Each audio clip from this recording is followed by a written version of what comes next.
దేవుని వాక్యంలో నుండి న్యాయాధిపతుల గ్రంథము, దేవుని వాక్యంలో నుండి న్యాయాధిపతుల గ్రంథము 1వ అధ్యాయము, న్యాయాధిపతుల గ్రంథము 1వ అధ్యాయము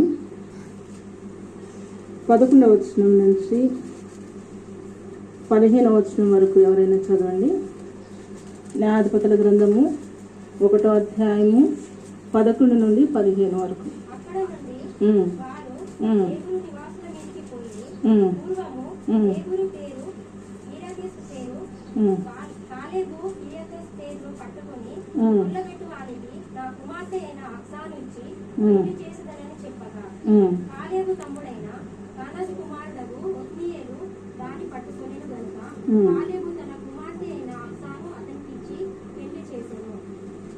ఆమె తన పెన్మిటి ఇంట ప్రవేశించినప్పుడు తన తండ్రిని పొలం అడుగుటకు అతన్ని ప్రేరేపించింది.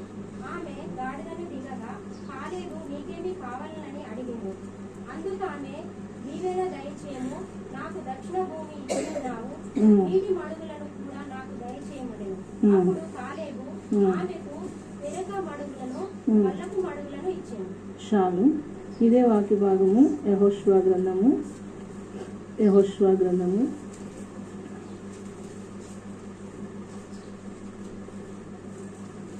15వ అధ్యాయము,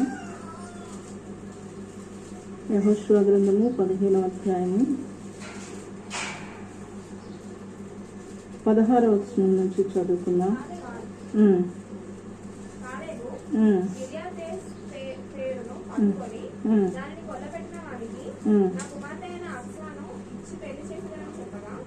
కాలేబు సహోదరుడును కనజు కుమారుడునైన ఒత్నీయేలు దాన్ని పట్టుకొనెను గనుక అతడు తన కుమార్తె అయిన అక్సాను అతనికి ఇచ్చి పెళ్లి చేశాను. మరియు ఆమె తన పెనిమిటి ఇంటికి వచ్చినప్పుడు తన తండ్రిని ఒక పొలమును అడుగుమని అతన్ని ప్రేరేపించెను. ఆమె గాడిదను దిగగా కాలేబు ఆమెను చూసి నీకేమి కావాలని ఆమెను అడిగాను. అందుకు ఆమె నాకు దీవెన దయచేయను, నాకు దక్షిణ భూమి ఇచ్చి ఉన్నావు కనుక నీటి మడుగులను నాకు దయచేయమనగా అతను చాలు.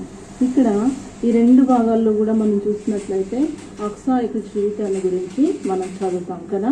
అక్సా ఎవరని చదివాము? కాలేబు కదా. కాలేబు యొక్క కుమార్తె అక్సా. ఎవరి కాలేబు? సంఖ్యాకాండము 14వ అధ్యాయము, సంఖ్యాకాండము 14వ అధ్యాయము 24వ వచనం.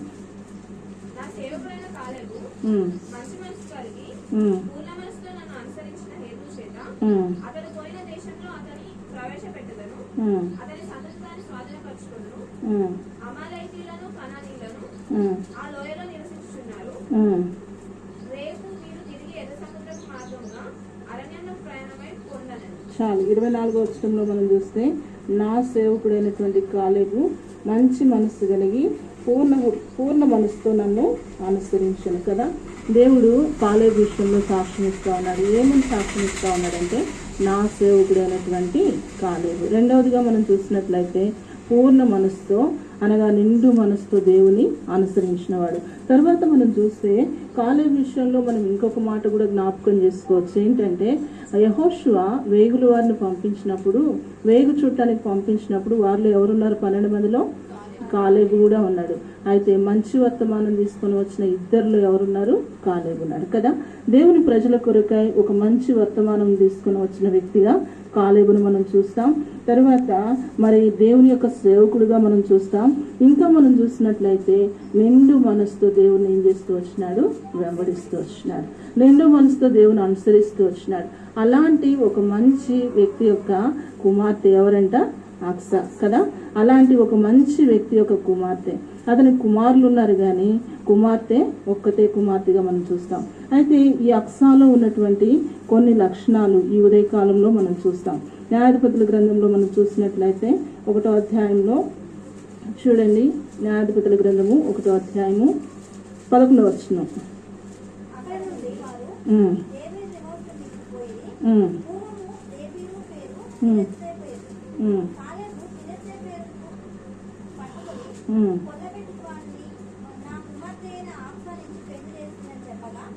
కాలేబు తమ్ముడైన కనాజు కుమారుడు ఒత్నీయేలు దాన్ని పట్టుకొనెను గనుక కాలేబు తన కుమార్తె అయిన అక్సాను అతనికిచ్చి పెళ్లి చేశాను. చాలు. ఇక్కడ ఈ ఉదయకాలంలో అక్సాలో ఉన్నటువంటి మొట్టమొదటి లక్షణాన్ని మనం ఆలోచన చేసినట్లయితే, తన తండ్రి అయినటువంటి కాలేబు అంటున్నాడు, ఏమంటున్నాడు, ఆ పట్టణాన్ని గనక చేయించినట్లయితే ఆ వ్యక్తికి ఎవరిని ఇస్తాడంట, తన కుమార్తెనిచ్చి వివాహం చేస్తాను. అంటే ఈ ఉదయకాలంలో మనం ఆలోచన చేస్తే మరి ఆ యొక్క మరి నిర్ణయాన్ని తీసుకునే ముందు, ఆ రీతిగా తను ప్రకటన చేసే ముందు అక్సాతో మాట్లాడినట్లుగా లేదు. మాట్లాడా? అక్సాతో మాట్లాడినట్లు కానీ, అక్సా ఆలోచన కానీ, అక్సా తలంపు కానీ ఏమి కూడా తీసుకోలేదు పిల్లరా. అయితే డైరెక్ట్గా చెప్తా ఉన్నాడు. అంటే మనము ఈ ఉదయకాలంలో అక్సా జీవితంలో మనం చూసినట్లయితే, ఒక తండ్రికి తన బిడ్డ విషయంలో ఉన్న నమ్మకత్వం కదా. ఒక తండ్రికి తన బిడ్డ విషయంలో ఏముంది, నమ్మకత్వం. నేను ఏ మాట చెప్తే ఆ మాట నా బిడ్డ ఖచ్చితంగా వింటది, అవునా కాదా? నేను చెప్పిన మాట నా బిడ్డ కాదనదు, తప్పకుండా ఏం చేస్తుంది, వింటది. అయితే ఈ ఉదయకాలంలో అక్సా గురించి పరిశుద్ధాత్మ దేవుడు నీతో నాతో మాట్లాడాలి అని, నీ ముందుకి నా ముందుకు తీసుకుని రావాలని ఆశపడుతున్నటువంటి తలంపు ఏంటంటే, అక్సా ఈ లోక సంబంధంగా ఉంటూ వచ్చింది. నరుని ఆయుష్ ఎంతంట, 70 సంవత్సరాలు, అధిక బలం ఉంటే 80 సంవత్సరాలు, 70 లేకపోతే 80 సంవత్సరాల ఆయుష్ ఉన్నటువంటి ఈ లోకంలో, ఈ కుటుంబ జీవితంలో మరి అక్సా తన కన్న తండ్రికి 9 నెలలు కదా మోసి తల్లి కంటది.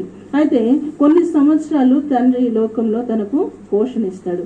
అలాంటి తండ్రికి ఆ కుమార్తె ఏం చేస్తూ వచ్చింది, నమ్మకంగా ఉంటూ వచ్చింది కదా. ఎంత నమ్మకము అంటే, ఆ తండ్రి మాటను కాదనకుండా, తండ్రి ఏం చెప్తే అది కూడా బాల్య వయసులో కాదు పిల్లగా, చిన్న వయసులో కాదు, లేకపోతే టీనేజ్లో కాదు, కానీ వివాహ వయసు అంటే ఏ వయసు, యవ్వన కాలంలో.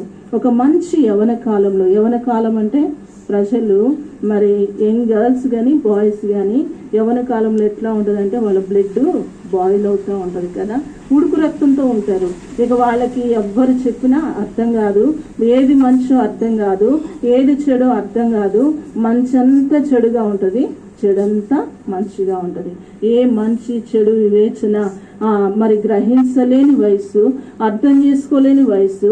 అలాంటి మరి తాను అనుకున్నదే కరెక్టు, తన ఆలోచనే కరెక్టు, తన నిర్ణయమే కరెక్టు, తన తలంపే కరెక్టు అన్నట్లుగా యవనస్తులు పోతూ ఉంటారు. అలాంటి సమయంలో, అలాంటి వయసులో అక్సాని మనం జ్ఞాపకం చేసుకుంటే, తన కన్న తండ్రికి ఎంతగా లోబడి జీవిస్తూ వచ్చింది. తన తండ్రి తనను ఎంత ప్రేమించినాడో అంతగానే ఆ తను కూడా ఏం చేస్తూ వచ్చింది, తన తండ్రిని ప్రేమిస్తూ వచ్చింది. కనుక ఒక తండ్రికి మంచి కుమార్తెగా, విధేయత కలిగినటువంటి కుమార్తెగా ఈ ఉదయకాలం మనం చూస్తున్నాం. అయితే ఎందుకు ఈ మాట గురించి మనం మాట్లాడుతున్నాం, ఎందుకు దీని గురించి మనం ఆలోచన చేస్తున్నాం అంటే, మనం ఒక పాట పాడుకుంటూ వచ్చినాం, ప్రేమామృత దారులు ఇచ్చిందినా మన యేసుకు సమం ఎవరు.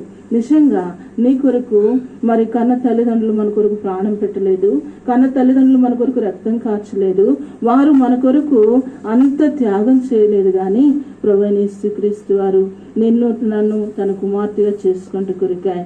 ఆయన ఏం చేస్తూ వచ్చినాడు, పరలోకంలో అత్యున్నతమైన సింహాసనాన్ని విడిచిపెడుతూ వచ్చినాడు. ప్రియులారా, తండ్రికి ఒకగానొక కుమారుడుగా ఉంటూ వచ్చినాడు, తండ్రి ప్రేమించినటువంటి కుమారుడుగా ఉంటూ వచ్చినాడు, తండ్రి యొక్క సింహాసనం మీద మరి కూర్చున్నటువంటి కుమారుడుగా ఉంటూ వచ్చినాడు. పరలోకంలో షెరూబులు, కెరూబులు, కోటాను కోట్ల దూతగణాంగం చేత నిత్యము కూడా దీవారాత్రులు మానక పరిశుద్ధుడు పరిశుద్ధుడు పరిశుద్ధుడని గాను ప్రతిగానములు చేయబడుతున్న దేవుడు. అలాంటి దేవుడు ఆ పరలోకాన్ని విడిచిపెట్టినాడు, తండ్రి యొక్క కుడి చేతిని విడిచిపెట్టినాడు, పరలోకంలో ఉన్నటువంటి ఆ సింహాసనాన్ని విడిచిపెట్టినాడు, పరలోకం యొక్క మహిమను కూడా విడిచిపెట్టినాడు. ఎవరి కోసం విడిచిపెట్టినాడు? నీ కోసం, నా కోసం విడిచిపెట్టినాడు. మనము ఈ ఉదయకాలంలో ఇక్కడ కూర్చున్న వాళ్ళని ఎవరినైనా యేసు ప్రభు గురించి చెప్పమ్మా, ఆయన ప్రేమను గురించి చెప్పమంటే మనం చాలా చెప్తాం, అవునా కదా? చాలా చెప్తాం. బహుశా నేను అనుకుంటా, ఒక్కొక్కరికి ఒక పెన్ను పేపర్ ఇస్తే ఏదైనా కాంపిటేటివ్ చెప్పెట్టమంటే పేపర్లు రాస్తాం. థియరిటికల్గా మనకు చాలా నాలెడ్జ్ ఉంది, థియరిటికల్గా ప్రభువుని గురించి ఎంతో ఎరిగి ఉన్నాం, ఎంతో చదువున్నాం, మన బుర్రంతా కూడా వాక్యంతో నింపబడింది, బాగానే ఉంది. అయితే ఆ కృతజ్ఞత నీ హృదయంలో ఉందా? ఈ దేశాలలో నీ కొరకు ప్రాణం పెట్టిన దేవుడు ఒక మాట అంటాడు కదా, నా దేవా నన్నేలా చేయవచ్చు కదా. నా దేవా నన్నేలా చేయవచ్చు. పిల్లరా, మన బిడ్డలను ఈ లోకంలో మరి శాశ్వతం కాని ఈ లోకంలోనే 9 నెలలు మోసి కన్నందుకు మన బిడ్డల్ని విడిచిపెట్టాలంటే మనకి ఎంత బాధ కదా. ఫస్ట్ స్కూల్కి తీసుకెళ్ళినప్పుడు మోసి ఏడుస్తూ ఉంటే తట్టుకోలేక ఏడుస్తూ వచ్చిన కదా. అయితే మన పిల్లల్ని ఒక స్కూల్లో వదిలిపెట్టాలంటే ఒంటరిగా, మన పిల్లల్ని ఒక హాస్టల్లో ఒంటరిగా ఉంచాలంటే, లేకపోతే ఏదైనా దూర ప్రాంతానికి మన బిడ్డలు మనం పంపాలంటే ఎంతగానో తల్లడిల్లిపోతాం, ఏడుస్తాం. అది తెలుసు. ఒక 2 సంవత్సరాలు చదువుకున్నాక తిరిగి వాళ్ళు మన దగ్గరకు వస్తారని తెలుసు. 5 సంవత్సరాలు చదువుకున్న తర్వాత తిరిగి తల్లి దగ్గరికి బిడ్డ వస్తాడని తల్లికి తెలుసు, బిడ్డకు తెలుసు. కానీ ఆ క్షణికమైన ఎడబాటును మనం ఏం చేయలేము, తట్టుకోలేము. కానీ తండ్రి అనే దేవుడు నీవు నేను పాపంలో నశించి నరకములకు ఆహుతి ఒకటి ఇష్టం లేక తన సొంత కుమారుణ్ణి, తాను ప్రేమించినటువంటి కుమారుణ్ణి ఏం చేస్తూ వచ్చినాడు, చెయ్యి విడిచిపెడుతూ వచ్చినాడు. పరలోకం నుండి భూలోకానికి పంపిస్తూ వచ్చినాడు. కుమారుడు కూడా నీ కొరకాయ నా కొరకాయ మన పాపం యొక్క క్షమాపణ కొరకాయ కుమారుడు కూడా అంగీకరిస్తూ వచ్చినాడు.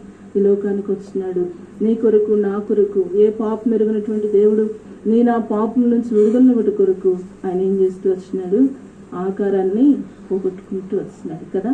స్వరూపమైనను సొగసైనను లేనివాడుగా మారుతూ వచ్చినాడు. అయితే పిల్లరా, ఇవన్నీ మనకు తెలుస్తున్నాయి. ఆయన నీ కొరకు స్వరూపాన్ని పోగొట్టుకున్నాడు, తండ్రి కుడి చేతిని విడిచిపెట్టినాడు, తర్వాత సింహాసనాన్ని విడిచిపెట్టినాడు, పరలోకాన్ని విడిచిపెట్టినాడు, మహిమను విడిచిపెట్టినాడు. నిత్యము కూడా చేయబడుతున్నటువంటి పరిశుద్ధుడు అన్నటువంటి ఆ యొక్క గాన ప్రతిగానాన్ని, ఆ స్థుతిని, సమస్తాన్ని, తన అధికారాన్ని మరి సమస్తాన్ని విడిచిపెట్టి కేవలం పాపంలో శాపంలో నశించి నిత్య నరకములకు ఆహుతి అవుతున్నటువంటి నీ కోసం నా కోసం ఎలాగొచ్చాడు? ధనవంతుడైన ఆయన దరిద్రుడిగా వస్తూ వచ్చినాడు. మరి అన్నీ కలిగినటువంటి దేవుడు రిక్త హస్తములతో వచ్చినాడు. ఏమీ లేనివాడిగా ఖాళీ హస్తములతో నీ కొరకు నా కొరకు వచ్చినాడు. అంత మాత్రమే కాదు, పరలోకం నుండి భూలోకానికి వచ్చినాడు అంటే అంతేకాదు కానీ నిన్ను నన్ను విమోచించుకోగా కల్వరి శిలువ మీద ఎక్కుతూ వచ్చినాడు. ఆఖరి రక్తం బొట్టు వరకు కూడా రక్తాన్ని కారుస్తూ వచ్చినాడు. ఆ రక్తం ద్వారా నీకు నాకు పాప క్షమాపణ, ఆ రక్తం ద్వారా నీకు నాకు ప్రాయశ్చిత్తాన్ని దేవుడు అనుగ్రహిస్తూ వచ్చినాడు. అయితే ఉదయ కాలంలో ఆ తండ్రిని మనం ప్రేమిస్తున్నామా? దేవుడు ఇంకా మనల్ని ప్రేమిస్తున్నాడు. మనం బలహీనమైన ప్రేమిస్తున్నాడు. మనం ఎరిగి తప్పిపోయినా ప్రేమిస్తున్నాడు. మనం ఎరిగి పడిపోయినా ప్రేమిస్తున్నాడు. ఎరిగి జారిపోయినా ప్రేమిస్తున్నాడు. ఎరిగి దేవునికి విరోధంగా నువ్వు బ్రతుకుతున్నా నేను ప్రేమిస్తున్నాడు. ఆయన దుఃఖపరుస్తున్నా ప్రేమిస్తున్నాడు. దినదినము మన మాటల ద్వారా, మన చూపుల ద్వారా, మన క్రియల ద్వారా, మన ప్రవర్తన ద్వారా ఆయన గాయాలు తిరిగి రేపుతున్నప్పటికీ కూడా ఇంకా ప్రేమిస్తున్నాడు. ఎట్లా ప్రేమిస్తున్నాడంట? శాశ్వతమైన ప్రేమతో నేను నిన్ను ప్రేమించున్నాను గనక విడువక నీ ఎడల కృప చూపుచున్నాను. కనుక పిల్లరా, నీ విషయంలో నా విషయంలో దేవుని ప్రేమ శాశ్వతంగా ఉంది, బాగానే ఉంది. కానీ దేవుని నీవు ప్రేమించే విషయంలో ఎంతవరకు ప్రేమిస్తున్నావు? నేను ప్రేమించే విషయంలో ఎంతవరకు ప్రేమిస్తున్నావు? ఈ ఉదయ కాలంలో ఒక్కసారి మనం ఆలోచన చేస్తే పరిస్థితులన్నీ అనుకూలంగా ఉంటే, ఆరోగ్యం ఉంటే, లేకపోతే మనం అన్నీ అనుకున్నట్టు జరిగితే దేవుని ప్రేమిస్తున్నాం. దేవుని మందిరానికి పరిగెత్తుకొని వస్తున్నాం, ఎలుగెత్తి దేవుని ఆరాధన చేస్తున్నాం, పాటలు పాడుతున్నాం, దేవుని వాక్యాన్ని చదువుతున్నాం, దేవునిలో సంతోషిస్తున్నాం, దేవుని ఆరాధిస్తున్నాం, సంఘంలో సహవాసంలో నిలవబడుతున్నాం. కానీ ఒకవేళ మనం అనుకున్నది ఏదైనా జరగకపోతే, మన ఆలోచనలు తారుమారైతే, మన ప్రణాళికలు తారుమారైతే, మన ఊహలు తారుమారైతే అప్పుడు మనము ప్రభువుని ప్రేమిస్తున్నామా? ఒకసారి ఆలోచన చేసుకుందాం.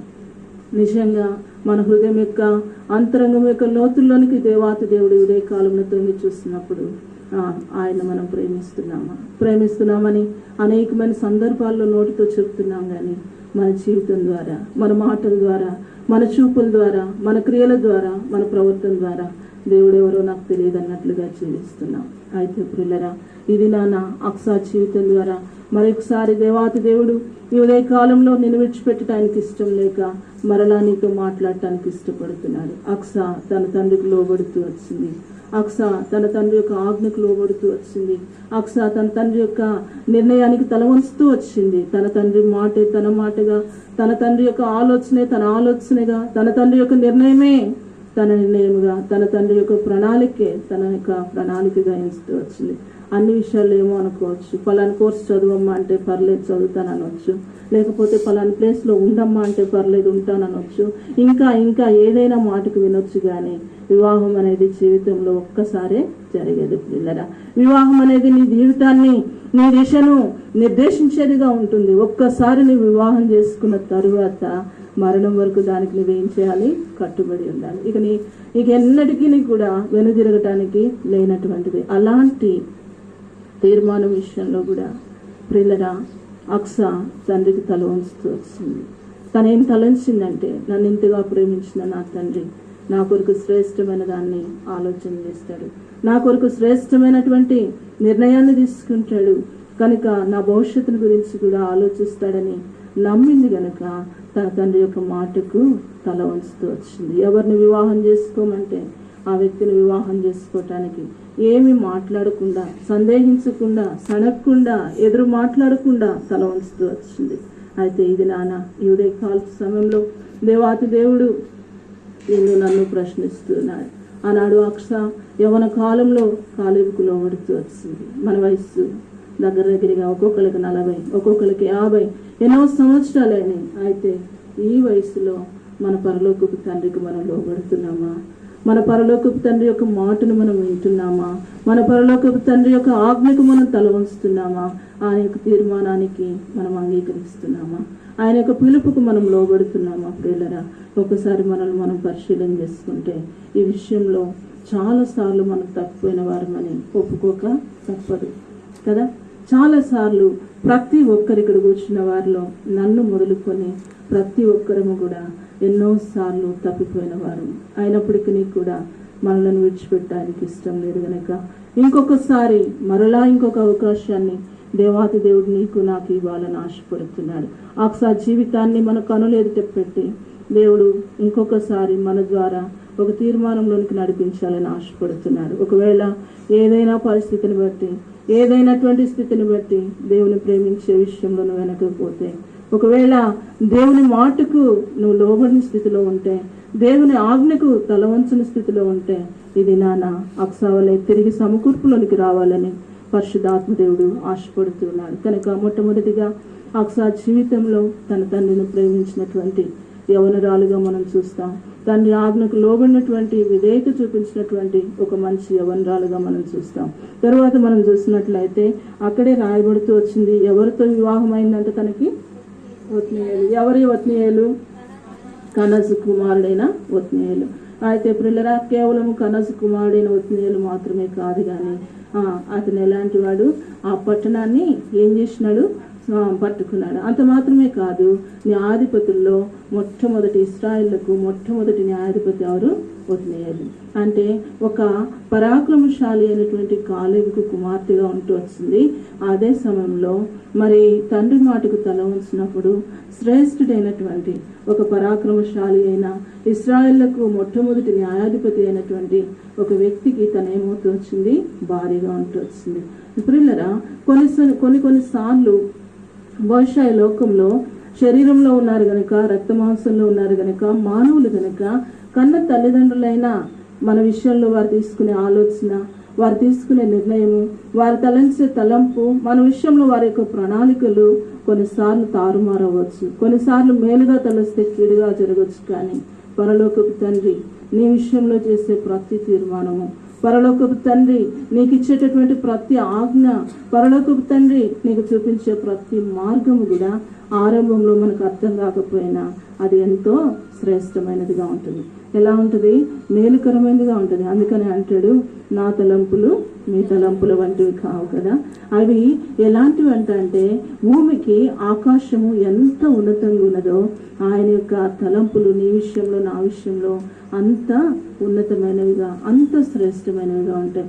పిల్లరా, నిజంగా ఒక్కొక్కసారి జీవితంలో దేవుని యొక్క సన్నిధిలో కూర్చొని దేవుని యొక్క ప్రణాళిక ఏ రీతిగా మన జీవితంలో నెరవేర్చబడుతూ వచ్చింది, దేవుడు తన ఉద్దేశాన్ని నీ జీవితంలో నా జీవితంలో ఎలాగ నెరవేర్చినాడు, ఏ స్థలంలో నుండి, ఏ ప్రాంతంలో నుండి, ఏ స్థితిలో నుండి నిన్ను నన్ను వెతికినాడు, ఎలాంటి పరిస్థితిలో ప్రభు మనల్ని పట్టుకున్నాడు, ఈరోజు ఏ స్థితిలో, ఏ స్థానంలో, ఏ స్థలంలో నిలవబెట్టాడు అనేది ఒక్కసారి ఆలోచన చేసుకుంటే, ప్రభువా ఇలాంటి బలహీనరాలను జ్ఞాపకం చేసుకుంది, ప్రభువా ఇలాంటి మరి దౌర్భాగ్యాలను జ్ఞాపకం చేసుకుంది.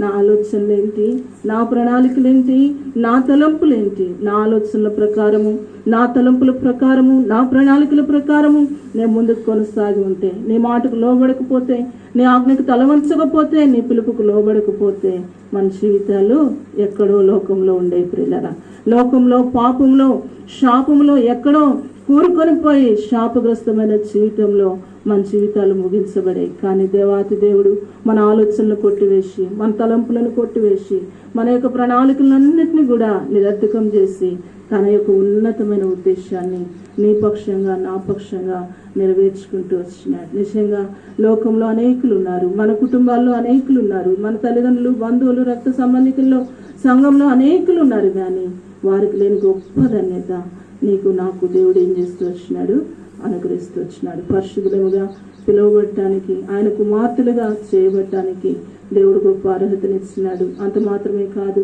రక్షించబడినటువంటి మనకు దేవుడు ఒక మంచి సంఘాన్ని, సహవాసాన్ని ఇచ్చి ఈ రీతిగా ఎక్కడ మనం తప్పిపోతామో, ఎక్కడ మనం బలహీనపరచబడతామో, ఎక్కడ మనం తిరిగి లోకంలో కలిసిపోతామోనని ఈ రీతిగా కూడికలను ప్రభు మనకు అనుగ్రహించి ఆయన వాక్యాన్ని దినదినము కూడా మన దగ్గరికి తీసుకుని వస్తూ మన జీవితాన్ని సరిచేస్తూ, క్రమపరుస్తూ, సంఘంలో సహవాసంలో స్థిరపరుస్తున్నాడు. ఈ దేవుని ప్రేమను మనం జ్ఞాపకం చేసుకుంటే, ఆ దేవుని ప్రేమను మనం తలపోసుకుంటే, దినదినము ఆయన మనల్ని కాపాడుతున్న విధానము, దినదినము ఆయన మనల్ని భద్రపరుస్తున్న విధానము, దినదినము ఈ లోక సంబంధమైన మాలిన్యం మనకు అంటకుండా, ఈ లోక సంబంధమైనటువంటి జీవితంలో మనం కొట్టుకొని పోకుండా ప్రభు మన కొరకు ఏర్పాటు చేస్తున్నటువంటి ఈ యొక్క సదుపాయాలన్నింటినీ మనం జ్ఞాపకం చేసుకున్నప్పుడు ఎంతైనా ఆయనకు మనము కృతజ్ఞులమై ఉండాలి ప్రియులారా.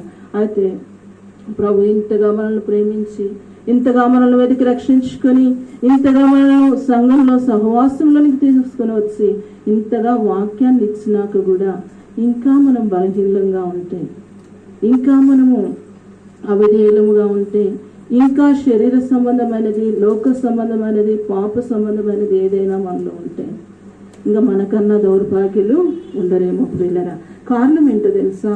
రూతు దినాల్లో బైబిల్ ఉందా? రూతు దినాల్లో బైబిల్ లేదు, రూతు దినాల్లో వాక్యం లేదు, రూతు దినాల్లో సంఘం లేదు, రూతు దినాల్లో మనల్ని హెచ్చరించే సేవకులు లేరు.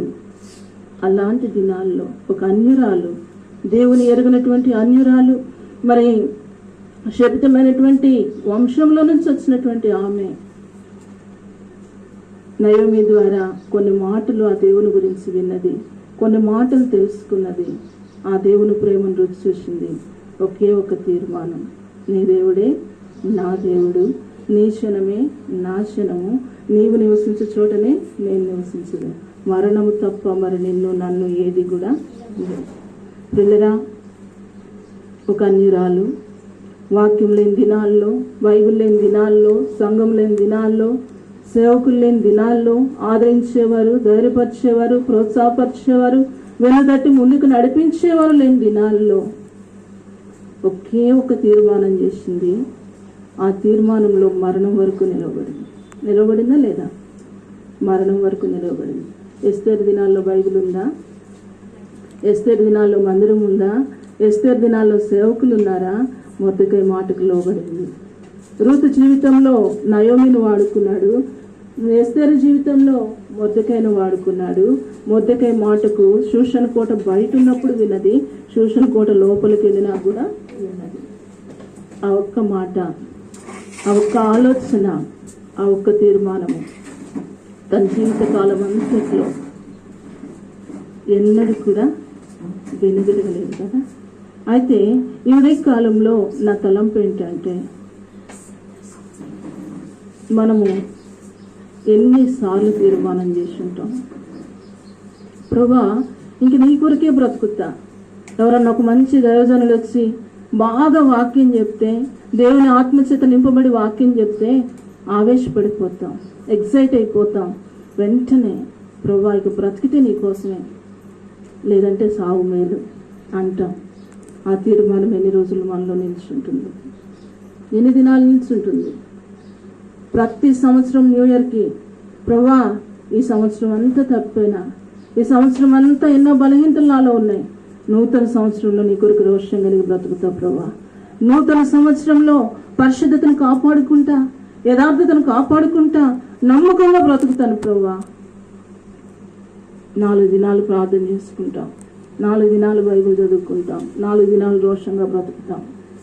దినాలు గడిచే కొలది క్రమక్రమేణా వాక్యం తగ్గిపోతుంది, ప్రార్థన తగ్గిపోతుంది, ఆత్మీయత తగ్గిపోతుంది, లోకం మనలోనికి వస్తుంది. పిల్లల ఉదయ కాలంలో ఎందుకు రూతులో ఉన్నటువంటి ప్రత్యేకత ఏంటి, ఎస్తేర్లో ఉన్నటువంటి ప్రత్యేకత ఏంటి, నీలో నాలో లేనటువంటిది ఏంటి? రూతుకు చదువు లేదు, ఉందా? ఆ దినాల్లో ఎస్తేరుకు చదువు ఉందా? రూతుకి నీకు నాకు ఉన్నటువంటి బైబిల్ ఉందా? లేదే. రూతుకి నీకు నాకు ఉన్న సంఘము సహవాసం లేదే, సేవకులు లేరే, పరిచారకులు లేరే, హెచ్చరించేవారు లేరే, సహవాసం లేదు కదా. అయినప్పటికీ కూడా వారు ఆ దినాల్లో నిలవబడినారు, ఒక దేవుని కొరకై రోషం కలిగి నిలవబడినారు. తీసుకున్న తీర్మానంలో మరణమే వచ్చినా కూడా వెనక్కి తిరగలేదు కదా. మరణ శాసనం ఏం చేయబడుతూ వచ్చింది? ఎస్తేరు విషయంలో మార్చబడుతూ వచ్చింది కదా.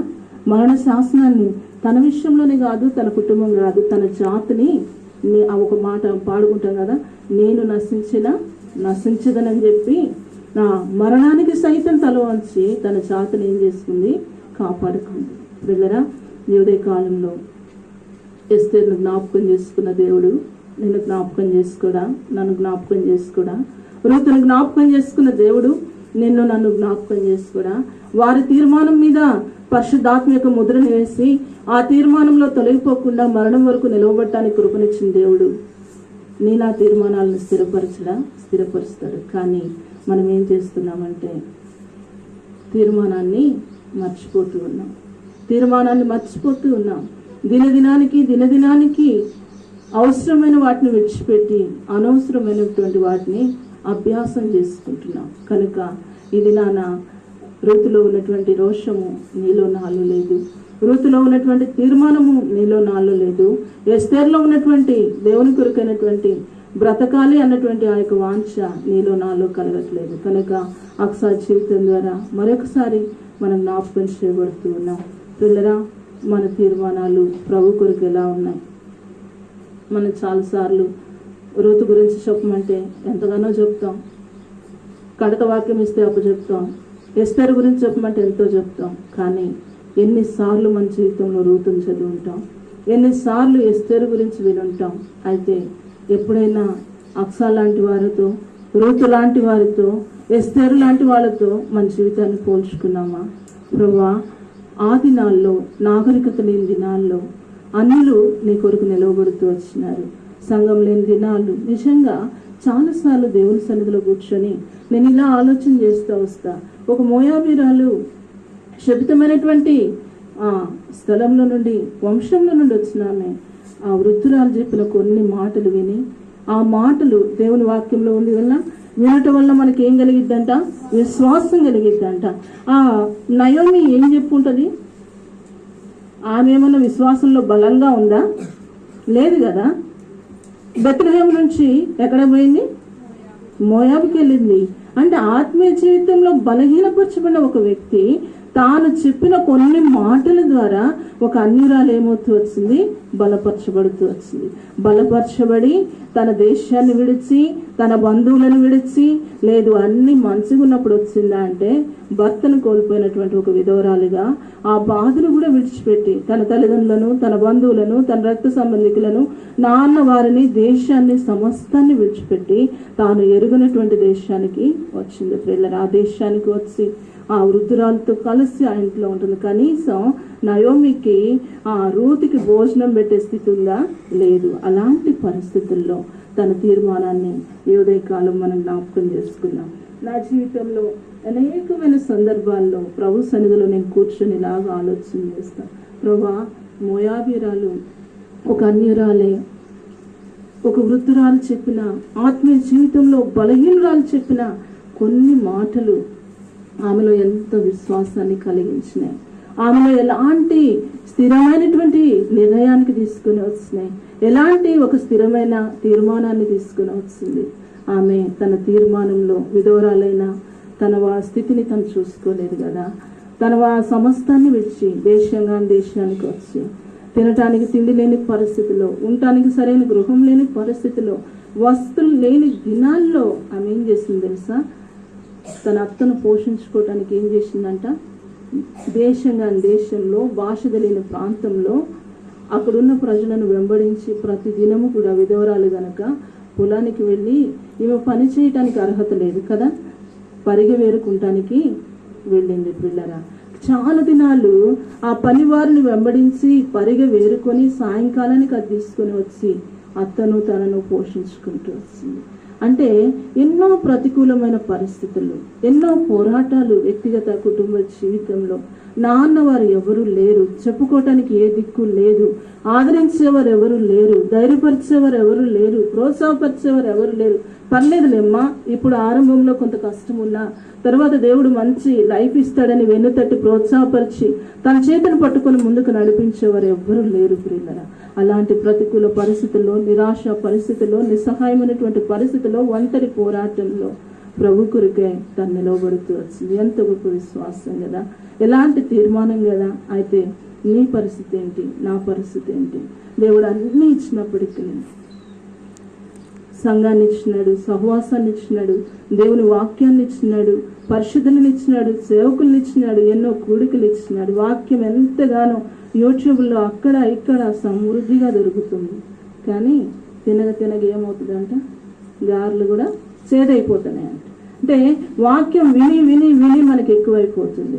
వాక్యం విని విని విని అవిధేయత ఎక్కువైపోతుంది, తిరుగుబాటు స్వభావం ఎక్కువైపోతుంది. అయితే పిల్లరా, ఇది నాన్న సీరియస్గా ఆలోచించేద్దాం. ఇంకెంతకాలం మన జీవితంలో, ఇంకెంతకాలం అవిశ్వాసంలో బ్రతుకుదాం, ఇంకెంతకాలం స్థిరమైన నిర్ణయం లేకుండా బ్రతుకుదాం, ఇంకెంతకాలం లోకంలో కొట్టుకొని పోతాం.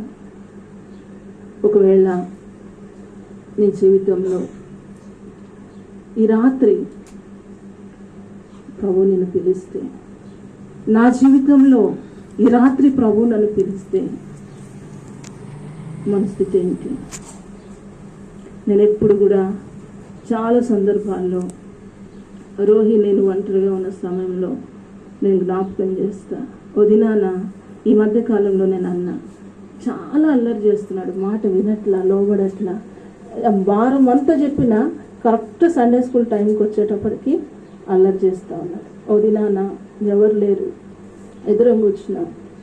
ఆ రోజు నేను అంటూ వచ్చిన సాయంకాలం సమయంలో, ఇంతకాలం 9 సంవత్సరాలుగా నీకు చెప్తా వస్తున్నా, ఎంత చెప్పినా నీకు అర్థం కావట్లా, నా మాటలు నీకు అర్థం కావట్లా, నా బాధ నీకు అర్థం కావట్లా. వారమంతా చెప్తున్నా, ఆదివారం వచ్చలేక మర్చిపోతున్నావు. ఒకవేళ ఈరోజు దేవుడు నన్ను తీసుకుంటే నీ పరిస్థితి ఏంటి? ప్రభు నన్ను తీసుకుంటే నాకైతే నిశ్చయిత ఉంది, నేను ఖచ్చితంగా యేసయ్య దగ్గరకు వెళ్తాను. ఈ సమయంలో నేను కన్ను మూస్తే ఖచ్చితంగా నా దేవుని సన్నిధిలో నేను కన్ను తెరుస్తానన్న సంపూర్ణమైన నిశ్చయిత నాకు ఉంది. కానీ ప్రభు నన్ను తీసుకుంటే నీ స్థితి ఏంటి? నువ్వు ఎక్కడికి వెళ్తావు అంటే గట్టిగా ఏడుస్తూ వచ్చిన, ఆ మాట మాట్లాడొద్దు మమ్మీ, అట్లా అనొద్దు మమ్మీ, ఇంకోసారి నేను అవిధేయత చూపించి. ఎందుకంటే ప్రియులరా, వాళ్ళని బాధ పెట్టాలని కాదు కానీ, వాళ్ళని దుఃఖపరచాలని కాదు కానీ, ఇంకెంతకాలం? ఆ రోజు నుంచి ప్రియులరా నేను గమనిస్తూ వచ్చిన, ఏదో పిల్లలతో కలిసి కొంత అల్లరి చేసినప్పటికీ కూడా ప్రతిదినం అంటాడు, మమ్మీ మనం ప్రార్థన చేసుకున్నామా, మమ్మీ మనం బైబిల్ చదువుకున్నామా, తర్వాత అంటాడు, మమ్మీ సండే స్కూల్కి సంబంధించి ఏదైనా నాకు చెప్తావా? మొన్న నేను సండే స్కూల్ తీస్తుంటే అంటున్నాడు, ఏదైనా తోట గురించి చెప్తా ఉంటే అంటాడు, ఇప్పుడు ఏదైనా తోట ఎక్కడ ఉంది మమ్మీ?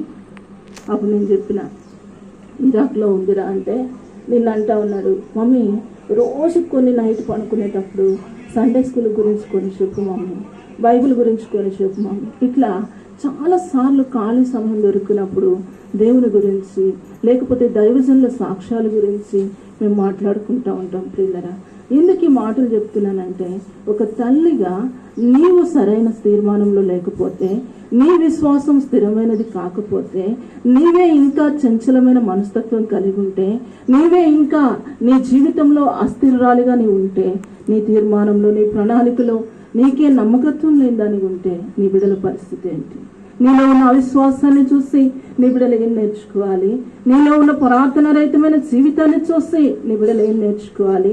నీలో ఉన్నటువంటి వాక్యం విషయమైన కొరతను చూసి నీ బిడ్డలు ఏం నేర్చుకోవాలి? అయితే పిల్లరా, మనం జ్ఞాపకం చేసుకున్నాం, కాలేబుకు తగిన కూతురిగా అక్సా ఉంటూ వచ్చింది. కారణం, తనలో ఆ రోషం ఉంటూ వచ్చింది. తనలో అలాంటి స్థితిని, ఆత్మీయ స్థితిని చూసింది కనుక తండ్రికి తగ్గ కుమార్తె బ్రతుకుతూ వచ్చింది. ఇది నాన్న, మనం కూడా ఈ లోక సంబంధమైన తల్లిదండ్రులు కాదు, ఈ లోక సంబంధమైన రక్త సంబంధికులు కాదు, కానీ ఉదయకాలం లేచిన మొదలుకొని రాత్రి పడుకునేంత వరకు ఆ పరలోకపు తండ్రిని మన కనుల ఎదుట నిలుపుకుంటే, ఆ పరలోకపు తండ్రి యొక్క ప్రేమను మనం తలపోసుకుంటే, ఆ పరలోకపు తండ్రి యొక్క ఆలోచనలు మనం జ్ఞాపకం చేసుకుంటే, ఆ పరలోకపు తండ్రి యొక్క ప్రణాళికను మనం జ్ఞాపకం చేసుకుంటే ఎందుకు తొలగిపోతాం? ఎందుకు త్రొట్టిల్లుతాం? కనుక జ్ఞాపకం చేసుకుందాం. ఈ మధ్య కాలంలో నేను ఒక మాట వింటూ వచ్చిన, ఒక తల్లి భర్తను కోల్పోయింది, ఒక్కడే కుమారుడు ఉంటూ వచ్చినాడు. కుమారుడు యవ్వన కాలంకి వచ్చిన తర్వాత తండ్రి జాబ్ చేస్తూ వచ్చినాడు, కుటుంబాన్ని పోషించినాడు. కొన్ని పరిస్థితులను బట్టి కుమారుడు యవ్వన కాలంకి వచ్చినాక ఊహించని పరిస్థితుల్లో తండ్రి మరణించినాడు. కుటుంబం రోడ్డు మీద పడింది. ఆ కుమారుడు తల్లిని ఎలా పోషించాలో అర్థం కాల. అన్ని రోజులు తండ్రి కష్టపడి తీసుకొని వస్తే తింటా ఉన్నాడు కదా, ఇప్పుడు ఒక్కసారి తల్లి బాధ్యత తన మీద పడితే ఏం చేయాలో అర్థం కాలేదంట. కొన్ని రోజులు అయిపోయిన తర్వాత అంట ఆ కుమారుడు ఆలోచన చేసి, ఎట్లయినా సరే నా తల్లికి ఎవరు లేరు కదా, నా తల్లిని నేను పోషించాలనుకున్నాడంట. పోషించాలనుకున్న ఆలోచన బాగానే ఉంది, నిర్ణయం బాగానే ఉంది. 2-3 ఫ్రెండ్స్ని యవ్వన కాలంలో ఏర్పాటు చేసుకొని అందరు కలిసి పోతున్నారంట. సాయంత్రం పోతున్నారంట, తెల్లారి వస్తున్నారంట. సాయంత్రం 5 గంటలకు అట్లా బయటకు వెళ్తే మార్నింగ్ 7-8 ఇంటికి వస్తున్నారంట. మంచిగా ఇంట్లో సరుకులు, కూరగాయలు అన్నీ చేస్తున్నారంట.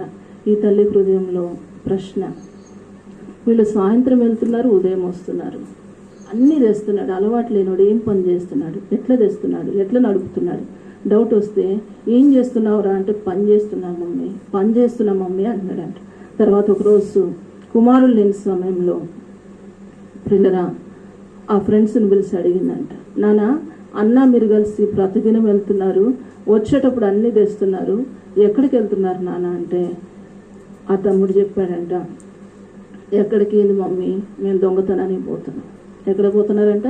దొంగతనానికి. ప్రతిదినము రాత్రి దొంగతనానికి పోతున్నాం, వచ్చిన డబ్బులతో సరుకులు, కూరగా. ఆ తల్లి అంట కుమారుడు వచ్చేంత వరకు అట్లే ఏడుస్తూ కూర్చుందంట. కుమారుడు వచ్చేంత వరకు అట్లే ఏడుస్తూ కూర్చొని, కుమారుడు వచ్చిన తర్వాత ఆ కుమారుని కాళ్ళ మీద పడిందంట. పడి అంటా ఉందంట, నువ్వు అన్యాయంగా తీసుకొచ్చే డబ్బులు, నువ్వు దొంగతనంలో తీసుకొచ్చే డబ్బులు నాకు ఆకలి తీర్చదు, కానీ దేవుని వాక్యంలో ఇలాగుంది నాయన, నీతి నిమిత్తము ఆకలి డబ్బులు కలిగిన వారు ధన్యులని. కాబట్టి అవసరమైతే మనం పస్తుందాం, నీళ్ళు తాగైనా బ్రతుకుదాం, కానీ ఈ పని మాత్రం దయచేసి చేయద్దు. నాకు ఒక మాట, ఇంకోసారి ఇలాంటి పని నేను చేయను, ఇక దేవునికి విరోధమైనటువంటి మార్గంలో నేను నడవను, దేవునికి విరోధమైన ఏ పని నేను చేయనని నాకు మాట ఇవ్వమందంట. ఆ తల్లి, ఆ బిడ్డ ఆ తల్లి చేతిలో చేసి చెప్పినాడు, నా జీవితంలో నేను ఎన్నటికీ దేవునికి విరోధంగా ఉన్నాను. అంటే నేనేం మాట్లాడుతున్నానంటే పిల్లరా, మొక్కై వంగనిది మానైనాక వంగదు. బాల్య దినాల్లోనే, సండే స్కూల్ టైంలోనే మన బిడ్డలను సృష్టికర్తను ఎరుగునట్లుగా వాళ్ళను మనం వంచగలిగితే, దేవుని మార్గం వైపు మనం త్రిప్పగలిగితే, నిజంగా వారిలో స్థిరమైనటువంటి రక్షణ కార్యము చిన్న వయసులో గనక జరిగితే మనకన్నా ధన్యులు ఇంకొకరు ఉండరు ప్రియులారా. మనం చాలాసార్లు వాళ్ళ కోసం ఇల్లు సంపాదించాలని, వాళ్ళ కోసం బంగారం సంపాదించాలని, వాళ్ళ కోసం బ్యాంక్ బ్యాలెన్స్లని ఏయో తపన పడతాం. కానీ జరగవలసిన రక్షణ కార్యం మాత్రం జరగట్లేదు. ఈనాడు మనము మన కుటుంబాలను పరిశీలన చేసుకుంటే ఎంతమంది నిత్య నరకానికి పరుగులు తీస్తూ ఉన్నారు కదా. కనుక ఒక్కసారి ఆలోచన చేద్దాం. ప్రభువా, నన్ను జ్ఞాపకం చేసుకో, నీవు నాకు ఇచ్చిన బిడ్డలను జ్ఞాపకం చేసుకో, నా కుటుంబాన్ని జ్ఞాపకం చేసుకో. నేను నా కుటుంబము ఏ ఒక్కరము కూడా నరకానికి వెళ్ళకుండా సహాయం చేయి. ఈ లోకంలో మనకు వెండి అవసరం లేదు, బంగారం అవసరం లేదు, ఆస్తి అవసరం లేదు. కానీ పిల్లరా, మనం నిత్యత్వంలో కుటుంబముగా ప్రవేశించినప్పుడు యుగ యుగాలు ఏం చేస్తాం? ప్రభువులో ఆనందిస్తాం. ఒకవేళ మన కడుపున పుట్టిన బిడ్డల్లో కానీ మన కుటుంబంలో కానీ ఏ ఒక్కరైనా తప్పిపోతే వాళ్ళ నరకంలో ఉంటే మన పరలోకంలో ఉండి ఆనందించగలమా? ఆనందించలేం కదా. నా తండ్రి విషయంలో నేను ఇలానే ప్రార్థన చేసేదాన్ని, నా చెల్లి విషయంలో నేను ఇలానే ప్రార్థన చేసేదాన్ని. ప్రభువా, నన్ను రక్షించినావు, సేవకురాలుగా చేసుకున్నావు. నేను పరలోకంలో ఉన్నప్పుడు నువ్వు నాకు ఎన్ని బహుమానాలు ఇచ్చినా, ఎంత శ్రేష్టమైన స్థలం ఇచ్చినా, నేనున్న పరలోకంలో నా కన్న తండ్రి లేకపోతే, నా తోడబుట్టిన చెల్లి లేకపోతే, నా తల్లి లేకపోతే, నా కుటుంబం లేకపోతే నేను ఆనందించలేదు. పిల్లరా, నా వివాహమైన దినం మొదలుకొని నా బిడ్డల విషయంలో, నా కుటుంబ విషయంలో ప్రతి దినము ప్రభు సన్నిధిలో ఇదే ప్రార్థన చేస్తా. నువ్వు చేస్తున్నావా ఈ ప్రార్థన? ఒక స్త్రీగా నీకుందా ఈ భారము? ఒక స్త్రీగా అలాంటి భారము కలిగి వ్యక్తిగత జీవితాలను మనం జాగ్రత్త చేసుకుంటూ, మన బిడ్డలను బాల్య దశలోనే ప్రభువుకు అప్పగిస్తూ, మన కుటుంబాలను జ్ఞాపకం చేసుకుంటే మన సంఘంలో ఎన్ని కుటుంబాలు ఉంటాయి కదా, పరలోకంలో ఎన్ని ఆత్మలు ఉంటాయి కదా. అయితే మనం అలాంటి ఆత్మను కలిగి ఉండలేకపోతున్నాం. మూడవదిగా మనం చూద్దాం, ఈ అక్సా జీవితంలో రండి చూద్దాం. మూడవదిగా మనం చూసినట్లయితే అక్సా జీవితంలో న్యాయాధిపతులు 1:14. ఆమె తన పెనిమిటిలో ప్రవేశించినప్పుడు తన తండ్రిని ఒక పొలము అడుగుతానని ప్రయత్నించాడు. ఆమె గాడిదను దిగగా కాలేబు, నీకేమి కావాలని అడిగాను. అందుకు ఆమె, దీవెన దయచేయము. చాలు. నా మూడవదిగా మనం చూస్తే ఈమె ఏం అడుగుతుంది? నాకు తండ్రి దగ్గరికి వెళ్ళి అడుగుతుంది, నాకు దీవెన దయచేయము, దీవెన దయచేయమని అడుగుతుంది కదా. మనం దినదినము ప్రభువుని ఏం అడుగుతున్నాం? నేను ఎక్కువ వాక్యాన్ని వింటూ వస్తాను, ఎక్కువసేపు పని చేసుకుంటా, ఏది చేస్తున్నా వాక్యాన్ని వింటూ వస్తాను. ప్రభు నాతో ఏదైనా మాట్లాడాలి, ఏదైనా ఈ దినం నేను నేర్చుకోవాలి. అయితే నేను దినాన దేవుని సన్నిధిలో వాక్యం వింటూ వచ్చినప్పుడు ప్రభు ఒక మాట ద్వారా, ఒక దైవ సేవకుని ద్వారా నాతో మాట్లాడుతూ వచ్చినాడు. ఏంటంటే దీవెన అనే మాటకు యెషయా గ్రంథము 58వ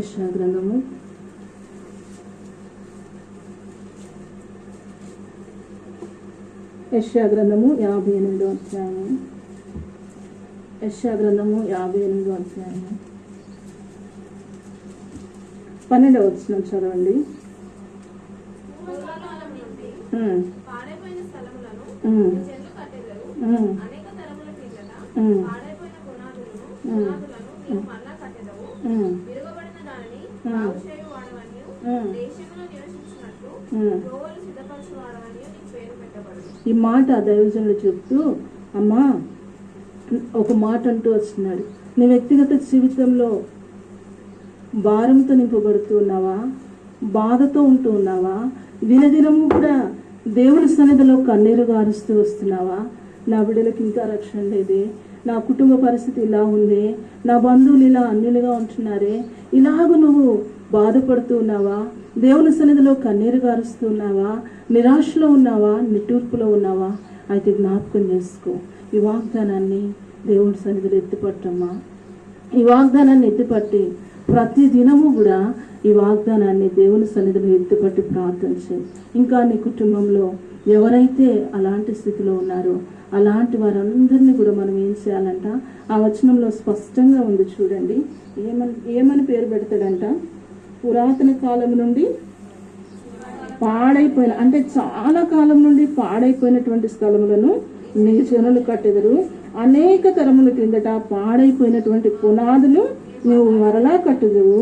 విరవబడిన దాన్ని బాగు చేయవాడవనియు దేశంలో నివసించినట్లుగా త్రోవలు సిద్ధపరచువాడవనియు నీకు పేరు. పాడైన దాన్ని బాగు చేయటానికి ప్రభు నిన్ను వాడుకుంటాడు. కనుక ప్రతి దినము దేవుని సన్నిధిలో ఈ వాగ్దానాన్ని ఎత్తిపట్టి ప్రార్థన చేసుకో. మనకు తెలిసిన మాటలే, మనం ఎరిగిన వాక్యమే ఒక్కొక్కసారి మనం విన్నప్పుడు నూతనమైన విధానంలో ప్రభు మనతో మాట్లాడతాడు. తర్వాత నా జీవితంలో ఈ మధ్య కాలంలో ప్రభు మాట్లాడినప్పుడు ఈ వాగ్దానాన్ని దినదినము ఎత్తిపట్టి నేను ప్రార్థన చేస్తున్నా. తర్వాత నా కుటుంబ విషయంలో కూడా నేను ప్రార్థన చేస్తా. అపోస్తుల కార్యములు 16:31 ప్రకారం అక్కడ చదవండి, ఒక మాట ఉంటుంది కదా, అపోస్తుల కార్యములు 16:31.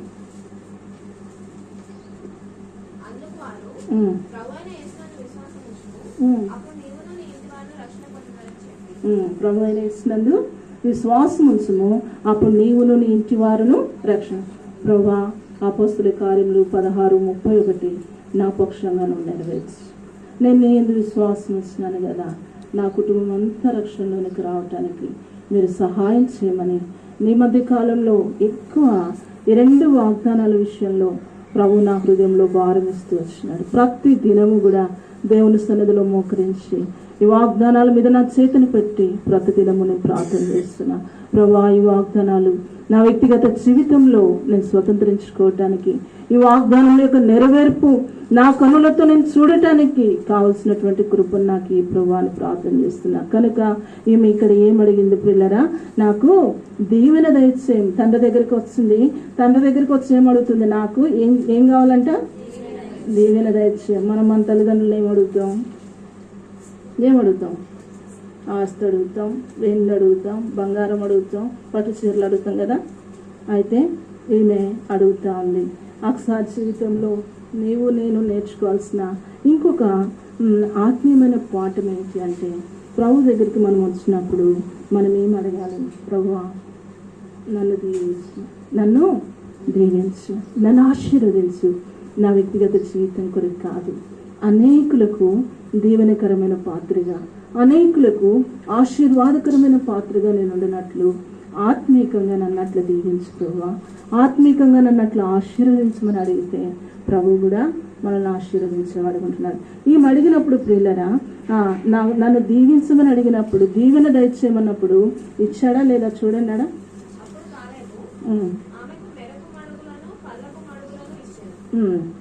మెరక మడుగులను పల్లపు మడుగులను ఇచ్చాడు కదా. ఆమె మాట కాదనకుండా ఇస్తూ వచ్చినాడు. మరి దేవుని వాక్యంలో ఒక మాట ఉంది కదా, అన్యాయస్తుడైన ఆ న్యాయాధిపతి ఆమెకు న్యాయం తీరిస్తే మన దేవుడు ఎలాంటి వాడంట, నీతి గల న్యాయాధిపతి కదా. మనకు తప్పకుండా ఆయన ఏం చేస్తాడు, న్యాయం తీరుస్తాడు. తర్వాత దైవ చిత్తానుసారంగా మనం ఏం అడిగినా కూడా ఆయన మనకు దయచేసేవాడు ఉంటున్నాడు. కనుక మనం కూడా దినదినము దేవుని సన్నిధిలో ప్రభువా, ఆత్మ సంబంధమైన దీవెన దయచే, ఆత్మ సంబంధమైన ఆశీర్వాదం దయచే, అనేకులకు ఆశీర్వాదకరమైన పాత్రగా నన్ను చేయమన్నప్పుడు ఖచ్చితంగా దేవుడు ఏం చేస్తాడు, మనల్ని అలాగ తయారు చేస్తాడు. ఈమె ఒక మాట అడిగింది దీవెన విషయంలో, ఎలాంటి మడుగులు కావాలని ఇచ్చినాడంట ఆయన. చూడండి, ఆమె అడిగింది ఏంటి, నాకు దీవెన దయచేయమని అడిగింది. కానీ తండ్రి ఏమి ఇచ్చినాడంట, మెరక మడుగులు అంటే ఎత్తైనటువంటివి కదా. అంటే ఎత్తైనవి, పైనవి ఏమి జ్ఞాపకం చేస్తాయి అంటే పర సంబంధమైన ఆశీర్వాదాన్ని జ్ఞాపకం చేస్తాయి. కన్నా తండ్రి దగ్గరికి వచ్చి, తండ్రి నాకు దీవెన దయచేయమన్నప్పుడు పర సంబంధమైన ఆశీర్వాదాన్ని ఇచ్చినాడు. పల్లపు మడుగులు దేన్ని జ్ఞాపకం చేస్తాయి అంటే భూ సంబంధమైన ఆశీర్వాదాలు. ఈ లోకంలో ఉన్న తండ్రి అలాంటి ఆశీర్వాదాలు ఇస్తే మన దేవాతి దేవుని దగ్గరికి మనం వచ్చి, ప్రభువా నన్ను ఆశీర్వదించు, ఆత్మ సంబంధమైన ఆశీర్వాదం నాకు దయచే, అనేకులకు ఆశీర్వాదకరమైన పాత్రగా నన్ను తయారు చేయమని ప్రార్థన చేస్తే మన పరలోకపు తండ్రి కూడా ఏం చేస్తాడు, పర సంబంధమైన ఆశీర్వాదములతో పాటు భూ సంబంధమైన ఆశీర్వాదాలు కూడా నీకు నాకు ఇస్తాడు పిల్లరా. కనుక మనం దినదినము దేనికోసం ప్రార్థించాలంటే, ప్రభువా నన్ను ఆత్మ సంబంధమైన ఆశీర్వాదములతో నింపు. ఈ మధ్య కాలంలో నేను ఒక మాట వింటూ వచ్చిన దైవజనుడు బిల్లి గ్రహం గారి గురించి నేను వింటూ ఉన్నప్పుడు ఆయన అంట దినదినము ప్రార్థన చేసుకునేవాడంట.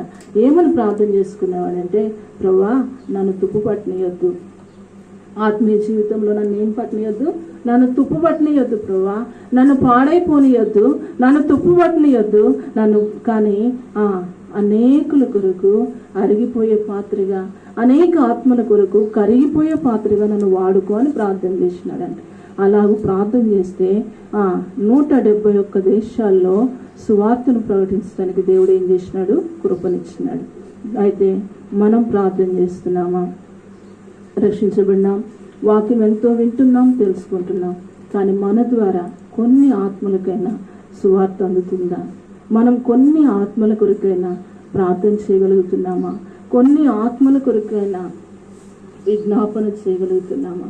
నిన్న రాత్రి మేము ఒక క్విజ్ వింటూ వచ్చినాం. క్విజ్ ప్రోగ్రామ్ వింటూ వచ్చినప్పుడు దానిలో మాకు ఒక క్వశ్చన్ ఏంటంటే, నిప్పు కోడిలాగా మూలుగుతూ ప్రార్థన చేసింది ఎవరు అంటే, దీన్ని విచిత్రంగా ఉంది కదా మమ్మీ అంటారు. అయితే నిప్పు కోడి మూలిగినట్లుగా మూలుగుతూ ప్రార్థన చేసిన వ్యక్తి ఎవరంటే మీకా అంట. ఎవరు? మీకా. కనుక పిల్లరా, మనలో గురువు లాంటి ప్రార్థన, నిప్పు కోడి లాంటి మూలుగు. తర్వాత ఇర్మియా విషయంలో అంటాం, ఏమంటాడు? నా తలను నశించుచున్న నా జనుల కొరకై నా తలను జలమయముగాను నా కన్నులను కన్నీటి ఊటగా చేయము అంటూ వచ్చినాడు. కనుక మన జీవితంలో ఆ స్త్రీలముగా అలాంటి ప్రార్థన ఆత్మ, అలాంటి ప్రార్థన భారము, అలాంటి ఆత్మల కొరకైనటువంటి వేదన, అలాంటి కన్నీరు కావాలని ప్రభువుని అడగాలి. అలాంటి ప్రార్థనా జీవితాన్ని మనం కలిగి ఉన్నప్పుడు పిల్లరా, మనం ఖచ్చితంగా ప్రార్థన చేస్తూ వచ్చినప్పుడు, దేవుని సన్నిధిలో మొరపెడుతూ వచ్చినప్పుడు, దేవుని సన్నిధిలో మనము విజ్ఞాపన చేస్తూ వచ్చినప్పుడు ఏదో ఒక దినాన ఖచ్చితంగా ఆత్మలను ప్రభువు మనకి ఇస్తాడు. మనందరికీ తెలుసు సెయింట్ అగస్టిన్ గురించి చాలా పుస్తకాలు ఉన్నాయి. ఆయన గురించి మనం వింటూ వస్తాం. ఆయన గురించి తెలుగులో అంటారు పరిశుద్ధ అగస్టిన్. అయితే పిల్లరా, ఈ అగస్టిన్ ఎలాంటి వాడంటే భయంకరమైన త్రాగుబోతు కదా. భయంకరమైన త్రాగుతూ, యవన కాలంలో బాగా త్రాగుతూ, పేకాట ఆడుతూ, లోక సంబంధమైన జీవితంలో విచ్చలవిడిగా ఉండేవాడు. అయితే తన తల్లి అంట బాల్యం నుంచి అగస్టిన్ కొరకు కన్నీరు కార్చి ప్రార్థన చేస్తూ ఉండేది. ఎలాంటి అగస్టిన్, ఎలాంటి భయంకరమైన జీవితం అంటే, ఒక దినాన ఒక స్థలంలో కూర్చొని పేకాట ఆడుతూ ఉంటాడు. అయితే ఎవరో వచ్చి చెప్తారు, అయ్యా నీ తల్లి మరణించిందంటే, సర్లే చనిపోతే చనిపోయిందని అంటాడు. తర్వాత అయ్యా నీ తల్లిని తీసుకెళ్ళిపోతున్నారు, ఇంక మళ్ళీ నువ్వు చూడలేవంటే ఆయన అంటాడు, ఆ కిందగానే కదా తీసుకెళ్ళేది, ఇక్కడికి వస్తే అప్పుడు చూస్తాను. అంటే లోకంలో పాపంలో ప్రియులరా అంతగా మునిగిపోయినటువంటి వాడు అగస్టిన్. నాకు తెలిసి 18 years ప్రార్థన చేసింది తల్లి మరణించింది, వెళ్ళిపోయింది. ఆ తరువాత తల్లి మరణం తరువాత పరిశుద్ధాత్మ దేవుడు కుమారుల్లో పనిచేస్తూ వచ్చినాడు. ఎలాంటి పరిశుద్ధుడిగా, పరిశుద్ధ అగస్టిన్, సెయింట్ అగస్టిన్ అని అతనికి ఎందుకు పేరు వచ్చిందంటే తెలుసా? అతను యవన కాలంలో ఉన్నప్పుడు దేవుడు తనలో రక్షణ కార్యం జరిగించక పూర్వము, దేవుడు తనను దర్శించక పూర్వము, అందరు యవనస్తుల్లాగానే ఈ యవనస్తుడు కూడా ఒక అమ్మాయిని ప్రేమించినాడు. ఇద్దరు కలిసి దినదినము మాట్లాడుకుంటూ ఉండేవాళ్ళు, కలిసి తిరిగేవాళ్ళు. అయితే ఒకసారి దేవాతి దేవుడు అతను దర్శించిన తర్వాత, తనలో లోతైన కార్యం జరిగిన తర్వాత దేవుని సన్నిధిలో మోకరించి కన్నీటితో తన పాపాలన్నీ ఒప్పుకొని రక్షణ తీర్మానం చేసిన తర్వాత తెల్లారి పోరాటం ప్రారంభమైంది. ఏంటంటే మరలా ఆ అమ్మాయి వచ్చి పిలుస్తూ ఉందంట. అగస్టిన్ దారిని పోతా ఉంటే వెనకుండి అగస్టిన్ అని పిలుస్తూ ఉంటే ఈ వ్యక్తి చూడట్లేదంట.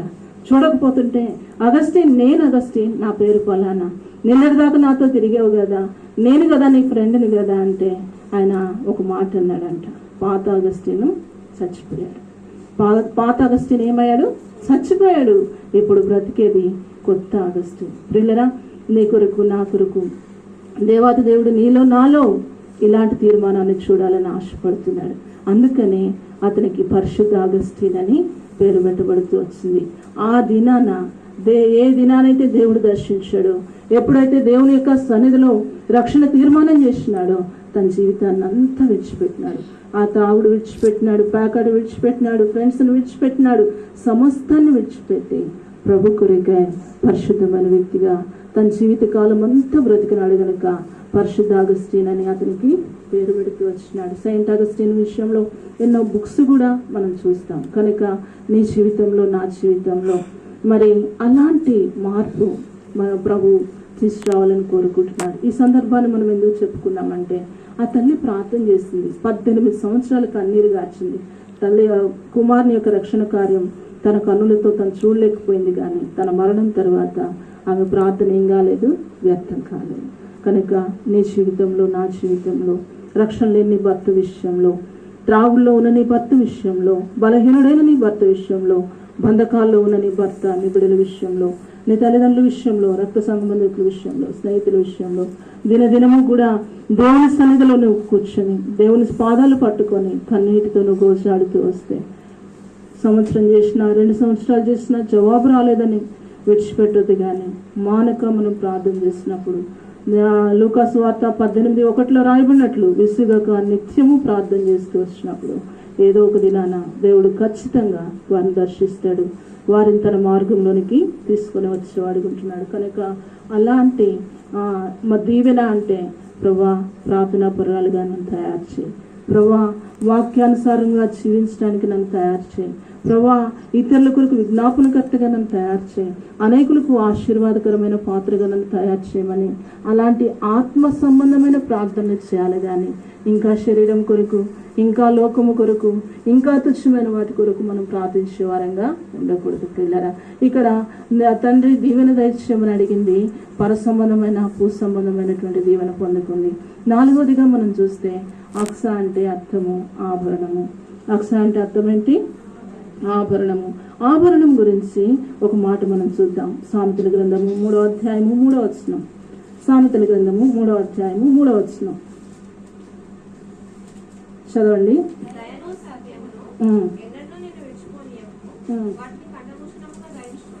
ఆభరణము అంటే దేన్ని ఎక్కడ వేసుకుంటాం? మెడకి వేసుకుంటాం కదా.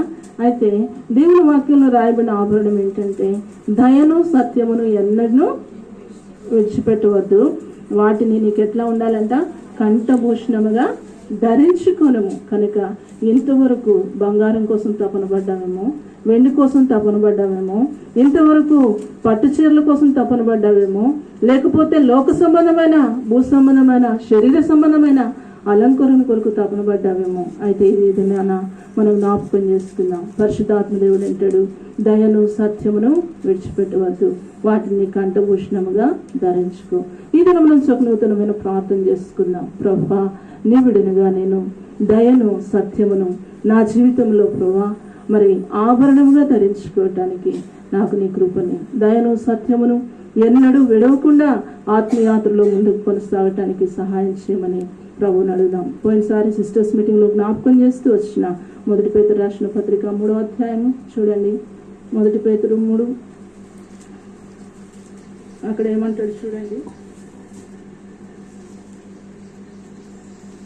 1 పేతురు రాసిన పత్రిక 3వ అధ్యాయము 1 నుండి.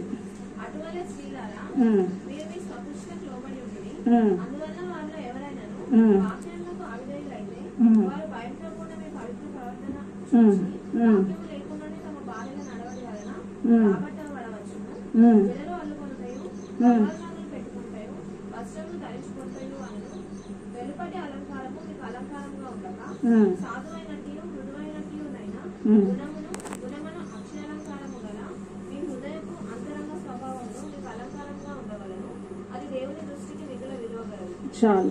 మనకి ఏముండాలంట? సాధువైనట్టు, జడలు అల్లుకోవటం, బంగారు నగలు అంటే అల్లుకోవద్దని కాదు, కానీ మన మైండ్, మనసు వాటి మీద మనం పెట్టుకోకుండా ఏం చేయాలంట? సాధువైనట్టు, మృదువైనట్టునైనా గుణమును అక్షయాలంకారము గల మీ హృదయపు అంతరంగ స్వభావము మీకు అలంకారముగా ఉండవలను.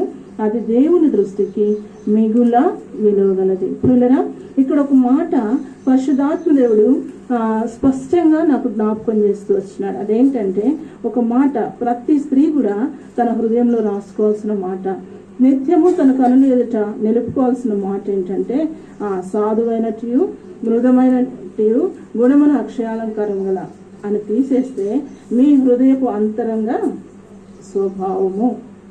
దీన్ని ఎవరన్నా చూస్తారా? మీ హృదయపు అంతరంగ స్వభావము ఎట్లుండాలంట?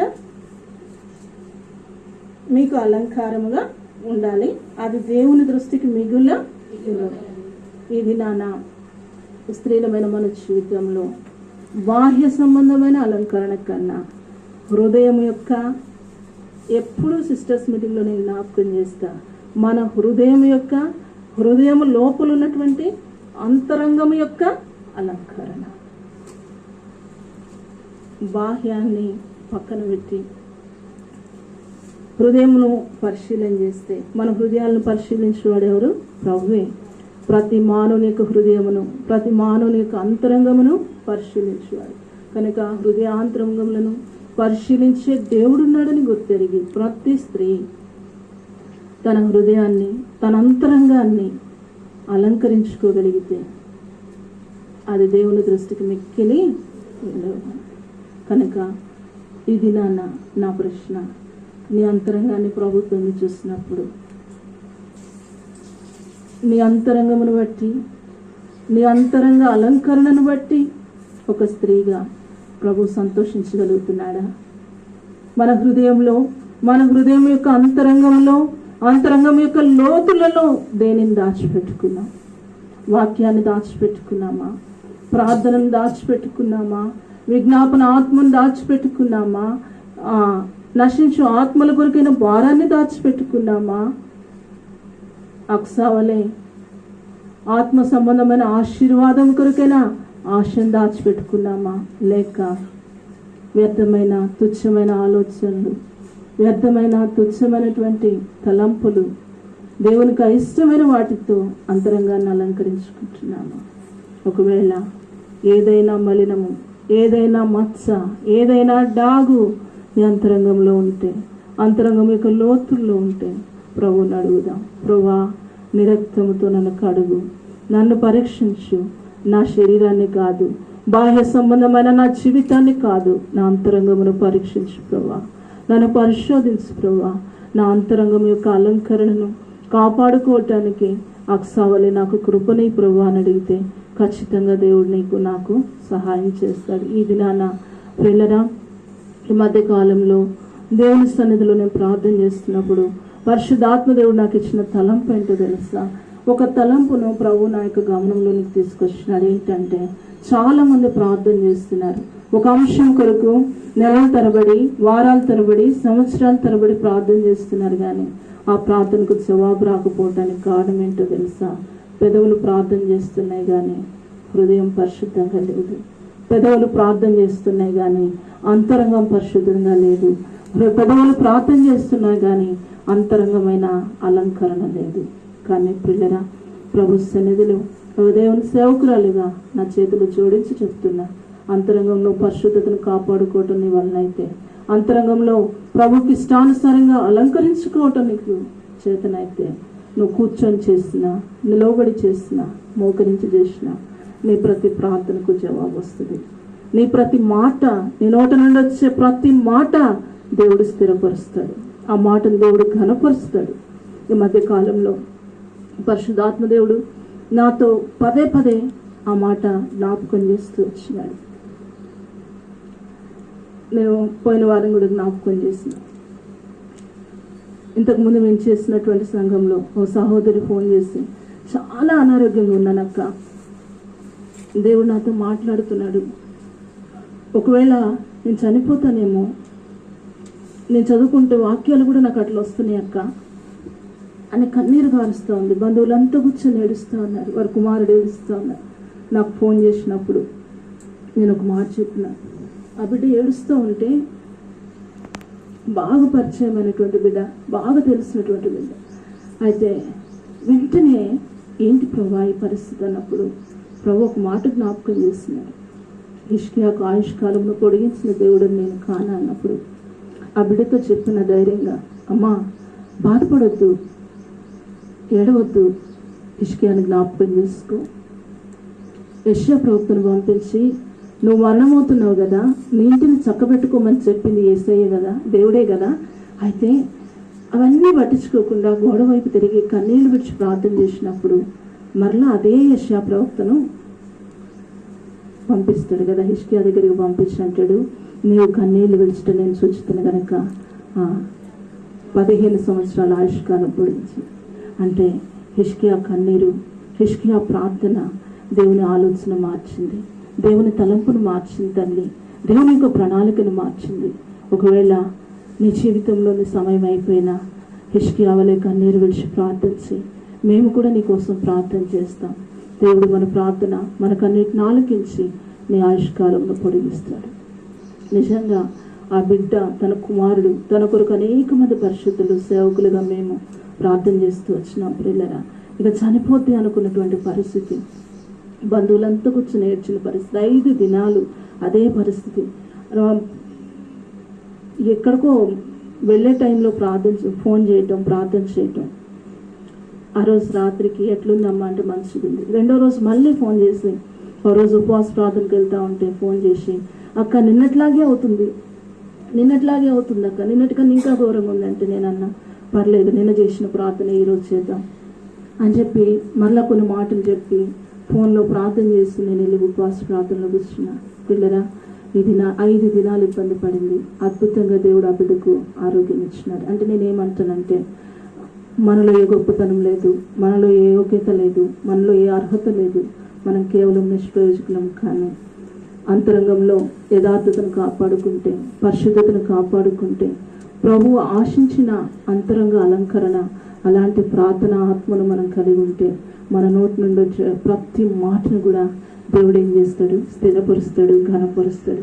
దేవుడు నిన్ను ఒక ఆశీర్వాదకరమైన పాత్రగా వాడుకోవాలి అంటే, అనేకులకు దీవెనకరమైన పాత్రగా ఉండాలి అంటే మన జీవితాలు మార్చబడాలి, మన బ్రతుకులు మార్చబడాలి. బాహ్యంగా మాత్రమే కాదు, అంతరంగంలో కూడా కార్యం జరగాలి. ప్రభు వైపు మనం పూర్తిగా తిరగాలి. నేను ఎప్పుడు చెప్తా, ఏదో 99% తిరుగుతాను ప్రభు అంటే ప్రభు ఒప్పుకోదు. కానీ 1% కూడా మనం మిగిల్చుకోకూడదు. 100% మనం ప్రభు వైపు తిరగాలి. 100% ప్రభువుకు మనం లోబడాలి. 100% ప్రభువుకు మన జీవితాన్ని అప్పగించుకోవాలి. 100% విధేయత చూపించి విశ్వాసం ఉంచి ఇక నేను కాదు ప్రభువా నీవే అని అప్పగించుకున్నప్పుడు అద్భుతాలు చేస్తాడు. నిజంగా అనేకులకు ఆశీర్వాదకరమైన పాత్రగా, అనేకులకు ఆదరణకరమైన పాత్రగా నిన్ను తయారు చేస్తాడు. అలాంటి కృప ఇది నాన్న దేవుడు నీకు నాకు అనుగ్రహించినగాక. కనుక కొంత సమయం ప్రార్థన చేసుకుందాం. ప్రభువా అక్సాలో ఉన్న ఆ 4 లక్షణాలు నాకు కూడా అనుగ్రహించు. అక్సావలే నేను కూడా ఎదుట బ్రతకటానికి కృపని మనం అడుగుదాం. రండి మోకరించండి, ప్రార్థన చేసుకుందాం. కొంత సమయం ఒకరి తర్వాత ఒకరం వాక్యానుసారంగా మన జీవితాన్ని సరి చేసుకుంటూ వాక్యానికి మన జీవితాన్ని అప్పగించుకొని ప్రార్థన చేసుకుందాం. ప్రార్థన మోకరించండి.